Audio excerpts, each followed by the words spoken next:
Caio, tudo bem? Você acabou de ler o relato do nosso impulso de se libertar do mundo natural com muita propriedade. Falando do Gênesis, né? Aí ele pergunta, Caio... Não era do mundo natural, foi também. Também. Não era, sobretudo, o impulso de nos libertarmos de qualquer que fosse o mandamento de vida. O mandamento de vida. A gente quer ser o nosso próprio mandamento. A gente quer que o nosso coração mande seja instituído para nós. E aí? Aí ele vai para Eva, né? Ele fala, só Caio, por que Eva fez isso? Porque alguém sempre estraga tudo. Não existe ele nunca certa estragou, nobreza no pecado. Ele nunca estragou nada, não. Né? Pô, eu não preciso de Eva, não. Eva, coitada, era uma inocente perto de mim. É, né? É. Ela só comeu aquele frutinho. Agora ele, por exemplo, está fazendo uma transferência para Eva. Está fazendo a transferência. Para Eva. Foi a mulher que tu me deste. Sempre tem alguém que não é ele para estragar tudo. Minha pergunta é, e você, cara? Você é um estragador, meu filhinho. Porque não há nenhum justo, não há nenhum sequer. Todos pecaram igualmente, Adão, Eva, eu e você. Carecemos da glória de Deus. Olha que eu expliquei essa coisa da transferência, mas você já começou transferindo para Eva ou para alguém. Na saída. Nunca é ele. Cara, se enxerga, meu filhinho. Pelo amor de Deus, sempre tem alguém para estragar. Ai, meu Deus, esse mundo. Sempre tem alguém estragando o mundo. O primeiro, se não houvesse mais ninguém no mundo, só houvesse você, esse mundo ainda seria uma bosta onde você estivesse. Se o seu pensamento for esse. Se você não se encarar e não entender que a sua caca você tem que limpar. A minha caca, meu amigo, eu tenho que limpar. Eu não posso esperar que fiquem limpando a minha caca a vida inteira. Tem vala negra porque eu faço caca. Você faz caca, o mundo inteiro, 7 bilhões e meio de pessoas fazem caca. Como a gente prefere cuidar de confortos supérfluos, a gente não investe em infraestrutura. E nem elege quem investe em infraestrutura e nem aplaude quem pensa em infraestrutura primeiro. Aí depois a gente reclama das valas negras. Reclama ao Estado, que é um ente que só existe no imaginário transferente de indivíduos que não querem ver que a caca só viajou até chegar na vala negra, até chegar onde está poluindo, mas na hora que eu vou ali e puxo a descarga, parece que o mundo inteiro está solucionado. Que a minha caca viajou para uma outra dimensão, para um mundo paralelo, para um outro filosófico. Nós somos horríveis. E aí? Ele fala, não existe certa nobreza no pecado, mesmo sendo o pecado a separação, a escuridão e maldade. No pecado em si não há uma beleza, Caio? Mesmo sabendo que o pecado de Eva foi a primeira separação da qual todas as outras fissuras se originam. Se originam? Ele acha que o pecado dele veio... Ela que começou com o pecado. Ela que começou, né? Ela começou. Eu sou herdeiro deles. E agora, eu faço os meus Édens muito piores do que os deles. E não consigo transferir para eles. Adão sou eu. Talvez nisto habite a nossa radical diferença entre mim e você. É que Adão sou eu. E eu não vejo beleza nos meus pecados. Eu vejo graça divina superabundando apesar dos meus pecados e transformando meus cardos, meus abrolhos, minhas culpas, minhas vergonhas, minhas sem-vergonhices, minhas transferências para Deus, para o diabo, para a mulher, para quem quer que seja. Transforma isso tudo em algo que com a dor e com o sofrimento vão produzindo em mim gradativamente consciência e percepção. E eu vou aprendendo do conhecimento do bem e do mal, entre espinhos e abrolhos, feridas, dores e agonias, lanhuras, rasgões, vou me atropelando, discernindo, aprendendo, diminuindo as implicações, vendo que no fim, se no coração desse pecador existe um desejo de cura, de verdade, de arrependimento e de que a vida seja marcada por amor e que a minha consciência responda de maneira moral ao amor e não com medo da lei, mas de maneira moral, no sentido ético, no sentido de ética, de lei da vida. Se eu faço isso por amor a mim, ao próximo, à criação, a tudo mais, se existe um mínimo disso em mim, mesmo apesar de todas as minhas contradições e todas as demais coisas e todas as ocorrências e todos os fenômenos acabarão, de um modo ou de outro, contribuindo para o bem daquele que tem pelo menos essa vontade de vida, esse amor pela vida. Aí é que depois o indivíduo começa a olhar lá para trás e a ver não nobreza no pecado, a ver a graça de Deus operando na miséria das escolhas, dos enganos, das torpezas, das ilusões, das fantasias e os choques de realidade. Por isso é que depois disso, o que vem é dor. O homem vai trabalhar na terra, vai suar, porque sem suor, pecado adulado, sem a graça do trabalho, do suor e da dificuldade, nos endiabra para sempre. Então, o trabalho, a dificuldade para a sobrevivência vai nos salvando do pecado.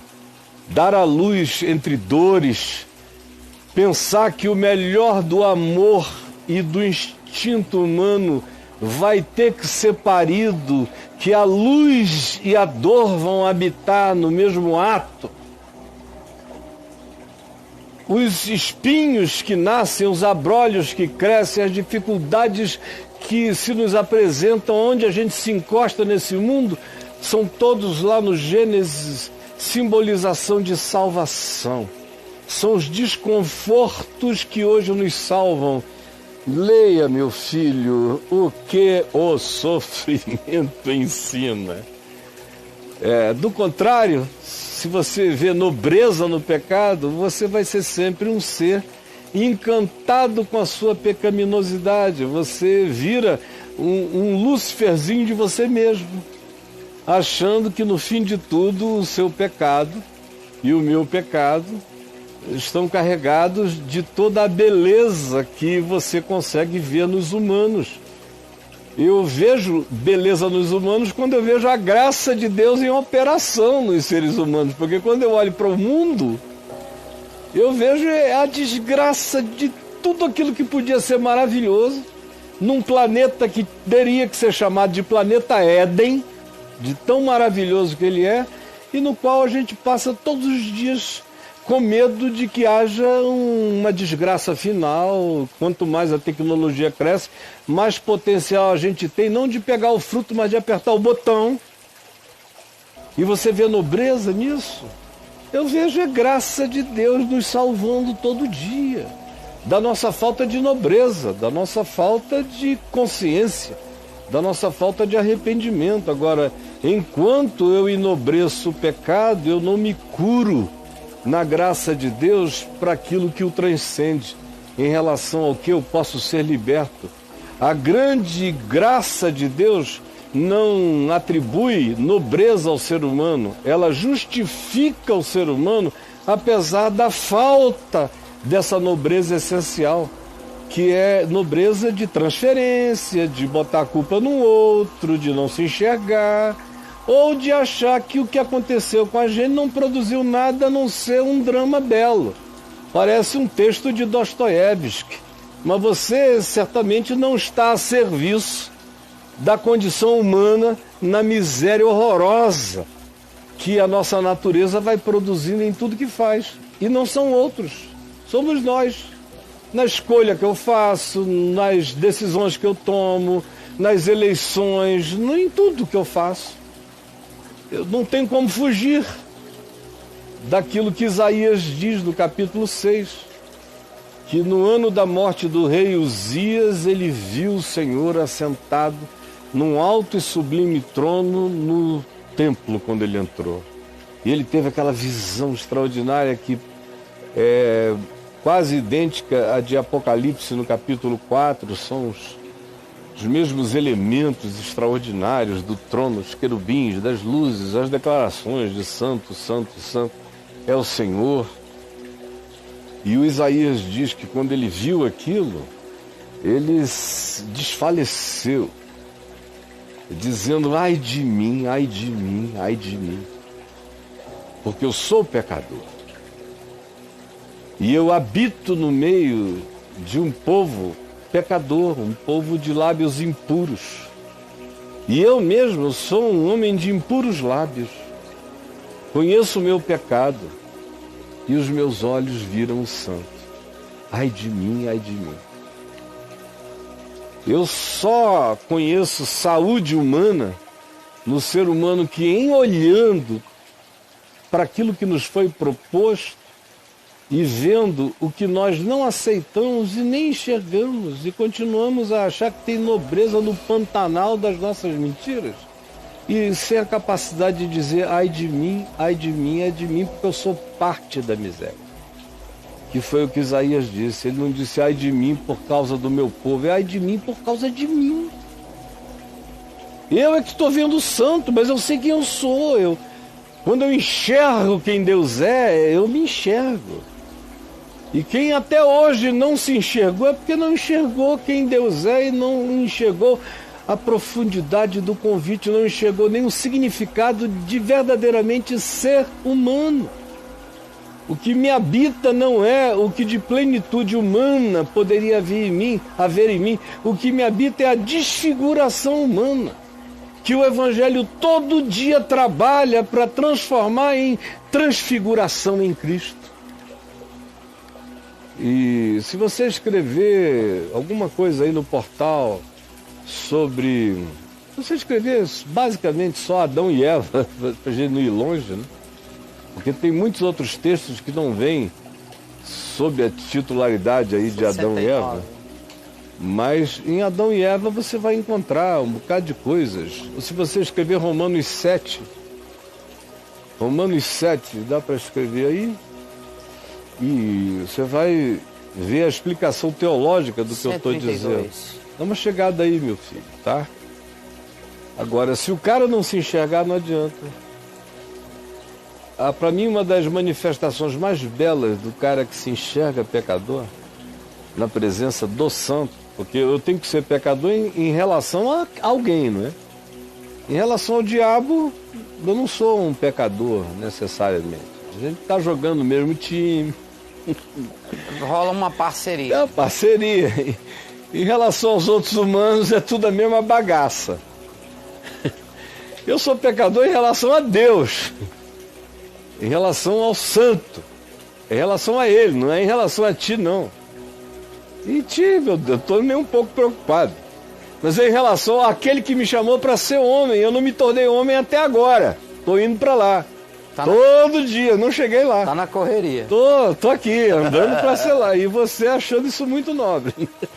Sei. Agora, uma das cenas mais bonitas é aquela de Pedro, lá em Lucas 4, na pesca maravilhosa, quando Jesus mandou jogar a rede de um lado do barco, depois deles terem pescado uma noite inteira. Não é de João 21 no fim, depois da ressurreição, não é bem no início, quando ele estava conhecendo Pedro e Pedro aí. Chamada pesca maravilhosa. Então, e eles jogam a rede e não podem mais puxar tamanha quantidade de peixes, o barco quase afunda, quase vai a pique. E aí Pedro disse: não, tem uma coisa diferente nesse cara. Ele sentiu que ele estava na presença do santo, ele se sentiu como Isaías lá no capítulo 6, no templo, vendo o santo. Ele olhou para aquilo e quando ele constatou isso, o que é que ele fez? É uma coisa maravilhosa. Ele disse: arreda-te de mim, afasta-te de mim, sai de mim, porque eu sou pecador. Não é maravilhoso? Mandou essa. Mandou essa, é lindo demais. Sai de mim porque eu sou pecador. Agora, enquanto o cara não chega a ter essa consciência, ele vai romantizar a miséria da desgraça das escolhas humanas, vendo nisso uma nobreza de tragédia. Bom proveito, eu estou fora, querendo procurar outro caminho. E pedindo ao Senhor que me dê a bênção de me arrepender todo dia de quem eu sou, de quem eu não tenho sido, de quem eu tenha deixado de ser, de quem eu ainda não tenha caminhado firme para me tornar. Porque, como eu disse ontem aqui, a minha vocação é para me tornar um Cristo. Não é o primeiro Adão. Primeiro Adão, escreva também, por favor, Romanos 6. Primeiro Adão e segundo Adão. Entre lá e veja. 97. 97, Romanos 6, para você entender. Minha referência não é o primeiro Adão. O primeiro Adão, que é Adão, é a referência da morte. Eu sou discípulo do segundo Adão, que é aquele que me chama para a vida. Eu não estou olhando para o primeiro Adão, em quem habitou a morte. Eu estou olhando para o segundo Adão, em quem habita a ressurreição. É na direção do segundo Adão que eu estou caminhando. O segundo Adão não tomou do fruto, não comeu, não fez nada disso. Ao contrário, as respostas dele foram todas outras. Nem só de pão viverá o homem, mas de toda palavra que sai da boca de Deus. Não vou me atirar daqui abaixo, vou descer pela escada, porque está escrito: não tente a Deus. Não ponha Deus no limite da santidade dele. Ele disse, a mesma serpente, que disse: ó, ajoelha, faz aí que você vai ver o que vai te acontecer. Você vai ser catapultado para herdar todos os poderes do mundo. E ele disse: retira-te, Satanás. Eu ando nesse caminho. Eu estou caminhando, tentando carregar minha cruz. E levando o vitupério dele. Sem ver nenhuma nobreza no pecado. Eu vejo nobreza é na cruz que tira o pecado do mundo. Agora, você não vai me entender nunca. Você não enxerga a vida pela ótica esmagadora do significado do pecado em relação a quem nós fomos chamados para ser e não nos tornamos jamais. Nós não ganhamos nada com ele, nós só perdemos quem a gente podia ser. Você quer saber quem é que eu fui chamado para ser? Olhe para Jesus. Ele é o Adão eterno. Ele é o Adão referencial, ele é o Adão absoluto. Ele é o Adão para além da morte, ele é o Adão da ressurreição. Vamos lá. É, meu amigo? Maravilhoso. Esse cara tá lendo Românticos 7. Românticos 7. Ele tá lendo Românticos 7. Não é isso? É. A epístola de Paulo aos Românticos. Isso. Paulo aos Românticos. Capítulo 7.